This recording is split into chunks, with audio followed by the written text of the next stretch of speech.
Hola, soy Patrick McNee. Se dice que los Illuminati son una sociedad mundial secreta que lleva siglos funcionando. Una fraternidad oculta que cuenta con gente de lo más influyente del mundo. Gente de todas las razas y religiones que ostenta puestos importantes en gobiernos, iglesias, negocios, enseñanza, ciencia, medicina, ejércitos e instituciones financieras y benéficas. Una hermandad secreta cuyo único propósito es hacerse con el control de los recursos y de las finanzas del mundo entero y de sus habitantes. Si existe semejante sociedad, representa la mayor amenaza al mundo libre. De hecho, eso quiere decir que ahora mismo no existe tal mundo libre. ¿Cómo ha podido ocurrir esto? Para dar con la respuesta, primero hay que explorar los enigmas de las sociedades secretas del mundo, cuya historia, ritos y existencia están envueltos en un velo de misterio. Las sociedades secretas han existido desde hace miles de años. Todas tienen una cosa en común: unos conocimientos únicos que juran mantener secretos. Porque, armados de estos conocimientos, limitados a ellos mismos, creen que pueden controlar a otros. Una de las primeras sociedades secretas sigue existiendo hoy día: los masones. Se cree que sus orígenes se remontan al antiguo Egipto, cuando solo un gremio selecto de canteros poseía unos conocimientos matemáticos especiales para construir las pirámides. En toda su historia, los masones han mantenido secretos sus métodos para que solo ellos pudieran construir las grandes estructuras que siguen hoy en día en pie. Primero, las pirámides, y luego los grandes castillos y catedrales de Europa. Pero las sociedades secretas no se limitaban a los comerciantes. La palabra asesino tiene sus orígenes en una hermandad secreta de guerreros musulmanes chiíes que controlaban el norte de Siria en la época de las primeras cruzadas del siglo XI. Su especialidad: perfeccionar el arte de matar. La secta fue fundada por Hassan y Sabah, conocido como el Viejo del Monte, que gobernaba desde una fortaleza lejana. Hassan adoctrinó a sus discípulos en la promesa de que, si luchaban y morían por Alá, vivirían eternamente en el paraíso rodeados de placeres celestiales y terrenales. Empleaba la fuerza de la tortura y del asesinato para dar especial impacto a sus doctrinas y garantizar una total disciplina y devoción. Hassan daba hachís a sus fanáticos discípulos para provocarles una sensación de imbatibilidad antes de mandarles a misiones suicidas. Por eso, el nombre de asesino se derivó de la palabra hashashin, o fumador de hachís. En 1100, los asesinos contaban con más de 70.000 miembros fanáticos.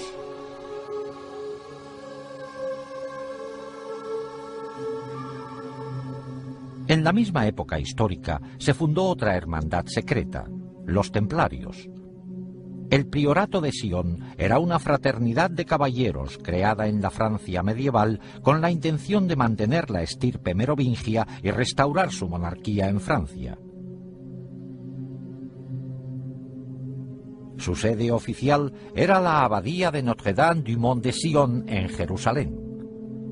En 1117, Balduino I, rey de Jerusalén, quedó muy agradecido al priorato por sus servicios para ayudarle a lograr el trono. A cambio, el rey negoció la fundación de los Caballeros Templarios como extensión militar y administrativa del priorato de Sion. Los Caballeros Templarios se habían creado 10 años antes, con el fin de proteger a los peregrinos que se dirigían a la Tierra Santa. Durante su estancia en Oriente Próximo, los templarios entraron en contacto con los musulmanes, incluidos los asesinos. De hecho, después de las cruzadas, debido a los enemigos que tenían en común, los asesinos se refugiaron entre los templarios, dejando huella en los soldados cristianos de muchas de sus ideas fanáticas y destructivas. Con el tiempo, los templarios dejaron de ser una organización cristiana convencional y su doctrina y ritos secretos eran mucho más místicos, herejes y ocultistas.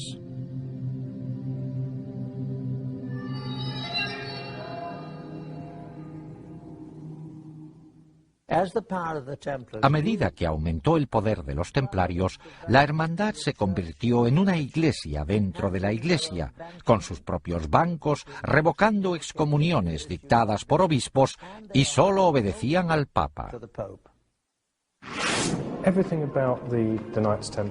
Desde el principio, todo lo relacionado con los caballeros templarios contiene al menos un elemento de misterio.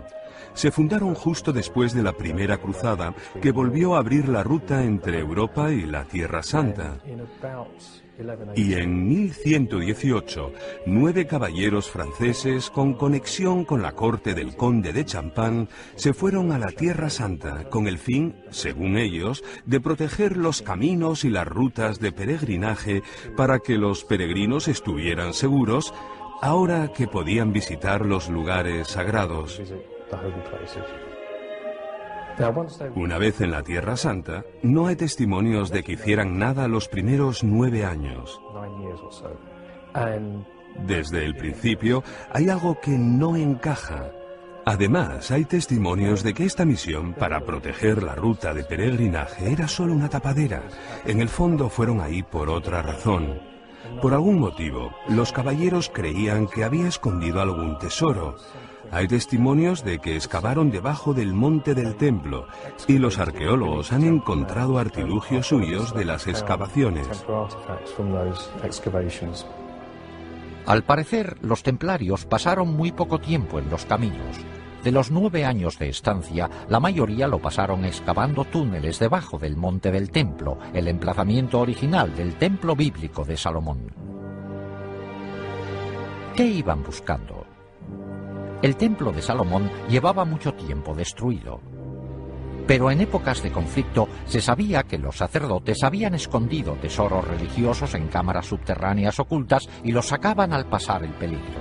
En la Biblia se dice que el Arca de la Alianza y otros tesoros sobrevivieron así varias invasiones extranjeras. Quizá el Santo Grial hubiese sobrevivido también en el laberinto debajo del templo a la espera de que la humanidad redescubriera su poder. Por cierto, no fue casualidad que los caballeros se instalaran en una mezquita situada en el antiguo emplazamiento. De hecho, fue después de su estancia cuando se hicieron llamar templarios o caballeros templarios. Un monje llamado Bernardo, que luego acabó siendo San Bernardo, intervino en la fundación de los templarios. San Bernardo se ocupaba de descifrar textos en hebreo antiguo.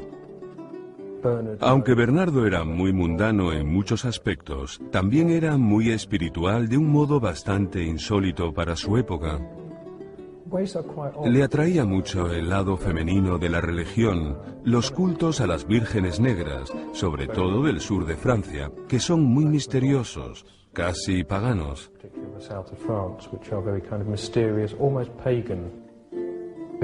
Sentía una gran veneración por lo femenino, expresada de muchas formas en la Virgen María, algo nada común en su época. Eso parece ser lo que le estimulaba más que otra cosa. San Bernardo era un hombre muy culto para su época. Sí, estudiaba textos en hebreo, entre otros.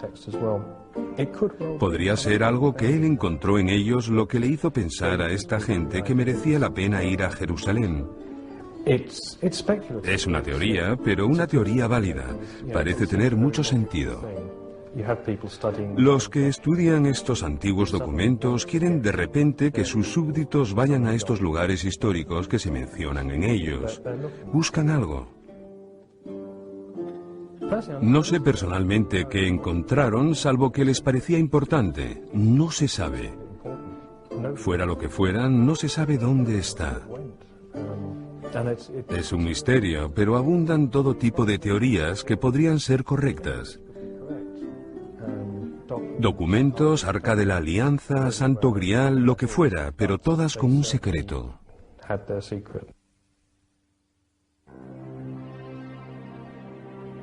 En un texto muy antiguo hay constancia del hallazgo. Nos dirigimos a la cámara secreta e hicimos bajar como antes a un compañero nuestro. Como el sol se hallaba en su punto más elevado, los rayos le permitieron descubrir un pequeño cofre colocado sobre un pedestal labrado y cubierto de oro.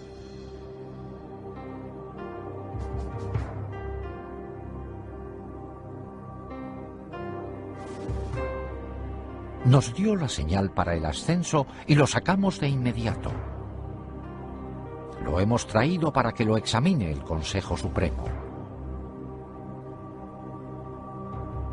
¿Qué había en este cofre para que los templarios se emocionaran tanto? Lógicamente, a un grupo de caballeros cristianos con voto de pobreza no les interesaba nada material. Es más probable que fuera un objeto con un gran significado religioso. Hoy día no se sabe aún exactamente qué encontraron los templarios en la cámara secreta. Lo que sí se sabe es que al enterarse del hallazgo, el conde Hughes de Champagne, el hombre que financió la expedición, volvió a Jerusalén para unirse con sus anteriores vasallos. Una vez ahí, dejó todas sus posesiones materiales para servirles como caballero templario.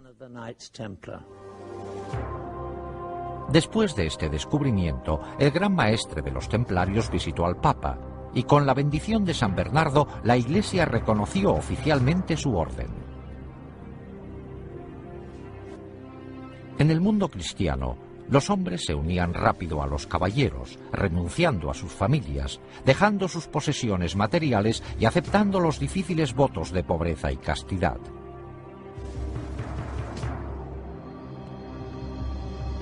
El voto de pobreza es el motivo de que se hicieran ricos, porque quien se hiciera miembro de la orden, quien se hiciera templario, tenía que entregar todas sus posesiones.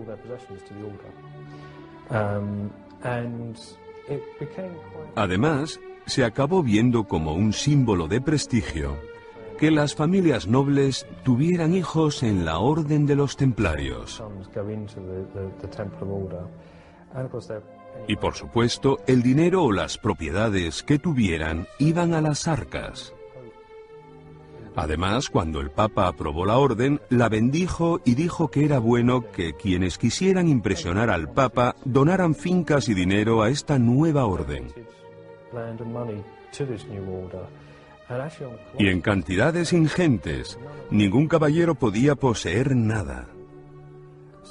O sea que todas las posesiones como fincas, castillos, ganados y dinero que se les regalaba iban a parar a la orden.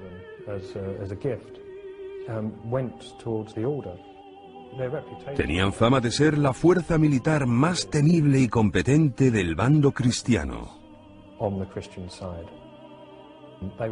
Eran una especie de geos de aquella época, también porque eran una mezcla de monje y soldado.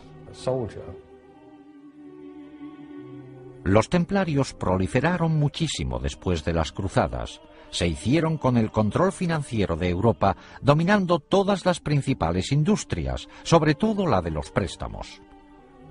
Inventaron el sistema de cheques moderno, y en cuestión de unos años tenían contentos a todos los reyes de Europa. Tenían demasiados humos en muchos sentidos, sobre todo con respecto al Papa y a muchos reyes. Eran sumamente ricos, parecían ser los amos del mundo. La mayoría de los historiadores cree que recibieron su justo castigo por su riqueza. El rey francés que inició la represión de los templarios, Felipe el Hermoso, sentía envidia de su gran riqueza. Y se piensa que les acusó de blasfemia y de sacrilegio, pero que lo que en realidad quería era su dinero. Se les acusó de blasfemia y de sacrilegio, así como de incumplimiento de la reverencia habitual de la Iglesia, pero eso era bien sabido. Las acusaciones contenían elementos sexuales, pero siempre los hay en acusaciones contra grupos herejes. Se les acusó de sodomía, de actos homosexuales, se les acusó de escupir y de pisotear la cruz. de adorar no solo una cabeza barbuda y cortada, sino también en casos excepcionales se les acusó de adorar la cabeza cortada de un gato. La Iglesia Católica se hizo con las confesiones necesarias para eliminar a los templarios. Un viernes 13 de 1307, el Papa disolvió oficialmente la orden. Su gran maestre murió en la hoguera. A mediados de la década de 1300, los templarios parecían haber desaparecido completamente y se confiscó su hacienda. Pero ¿se podría disolver la hermandad más rica y poderosa del mundo y confiscar toda su riqueza de la noche a la mañana? No. Los templarios, bien preparados y organizados, pasaron rápidamente a la clandestinidad y se llevaron consigo toda su riqueza. Se convirtieron en una sociedad secreta muy poderosa y con muchos fondos. De hecho, como ha demostrado la historia, solo desaparecieron de la vista de la gente. Pero con una nueva faceta, un odio acérrimo a la Iglesia Católica. Al mismo tiempo, el priorato de Sion supuso que la Iglesia haría lo mismo con ellos.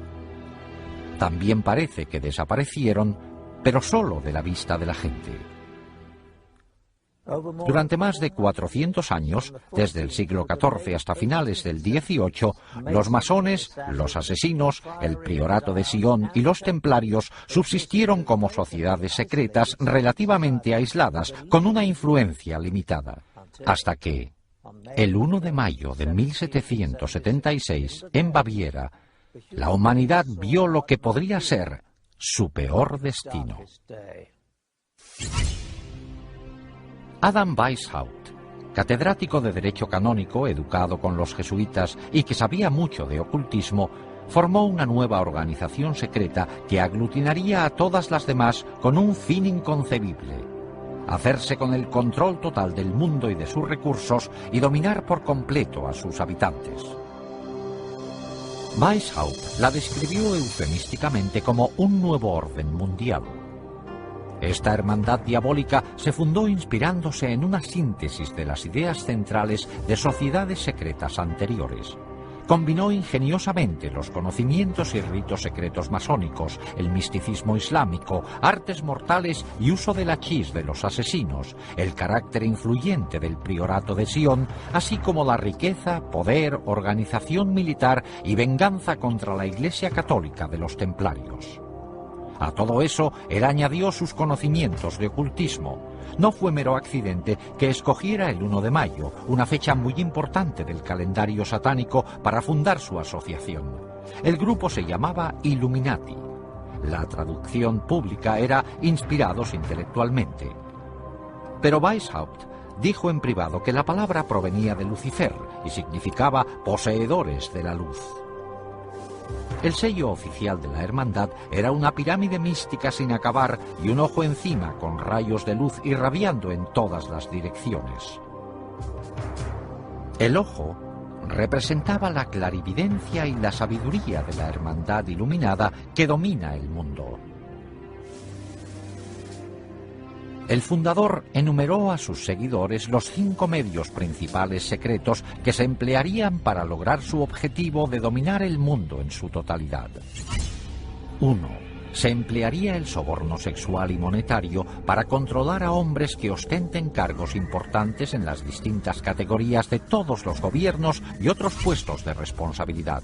2. Los Illuminati que fueran profesores de facultad y universidad deberían preparar a los mejores estudiantes para la causa.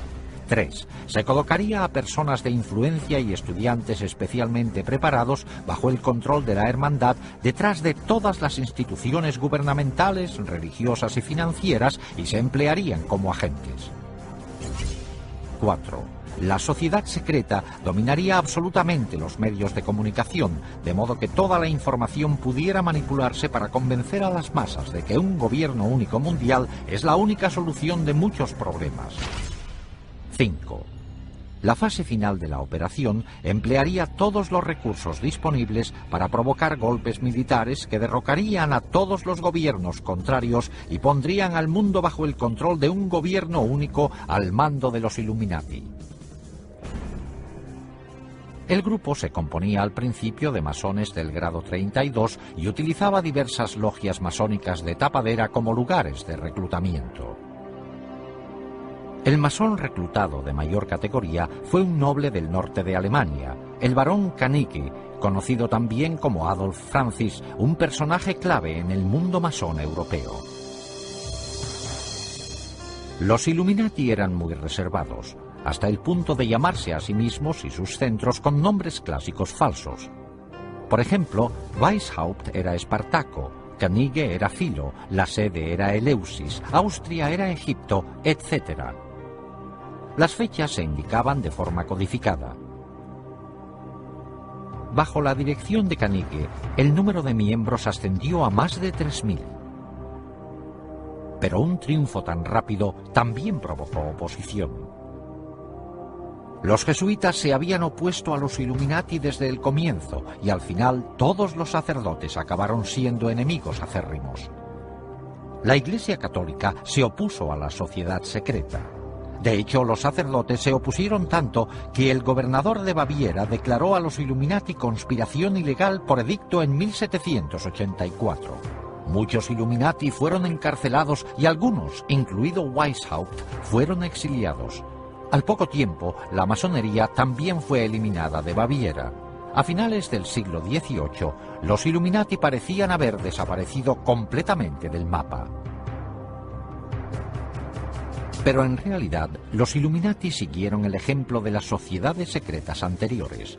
Pasaron a la clandestinidad y añadieron un objetivo secreto más: infiltrarse y derribar la religión católica.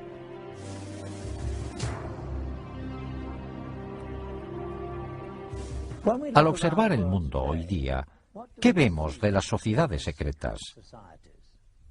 Existen centros masónicos abiertos en todo el mundo como una organización importante. Los templarios subsisten hoy día como organización masónica de primera categoría en el rito masónico de York. Aún sigue siendo en parte un secreto lo que ocurre dentro de los centros masónicos. Quizás solo los miembros más importantes conozcan los ritos secretos, los objetivos y la venganza contra la Iglesia Católica. Los masones y los templarios han sabido integrarse muy bien en las sociedades más respetadas del mundo. El priorato de Sion también sigue en pie. De hecho, se piensa que varias figuras históricas ilustres han ejercido de grandes maestres del priorato y existen pruebas que lo confirman. En 1975 se descubrió algo en una biblioteca de París. Se encontraron unos pergaminos llamados Le Dossier Le Carré. En estos documentos se revela que entre sus miembros secretos estaban Leonardo da Vinci, Víctor Hugo e Isaac Newton. Hay quienes atribuyen al priorato la creación de la Unión Europea.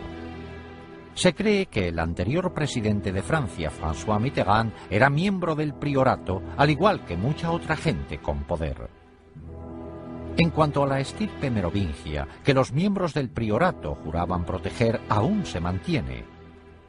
Por matrimonios entre parientes, la mayoría de las familias reales europeas pueden decir que son de ascendencia merovingia, y se dice que de estas familias reales han salido los 44 presidentes de Estados Unidos. Estas conexiones por todo el mundo a través del priorato de Sion eran el medio del que se valían los Illuminati para influir en la política y en el poder mundiales.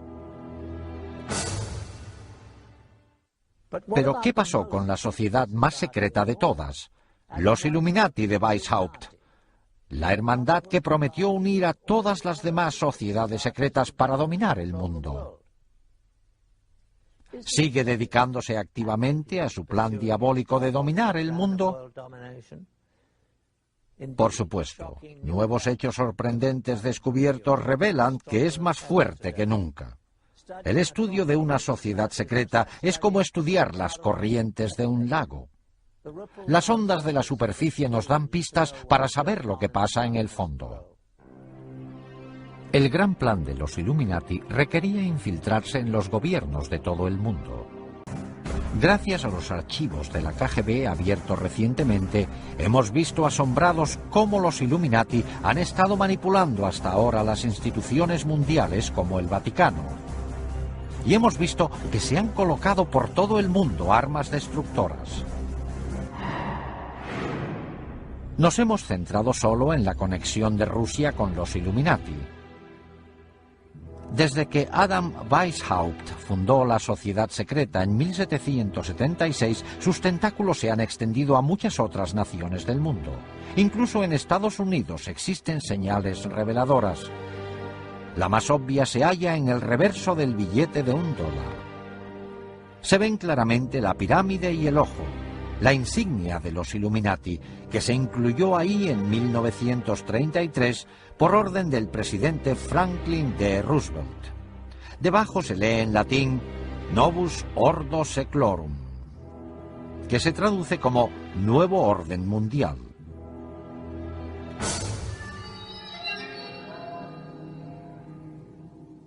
¿Puede pararse el inconcebible plan de dominio mundial de los Illuminati? Lo único que temen las sociedades secretas es que las descubran.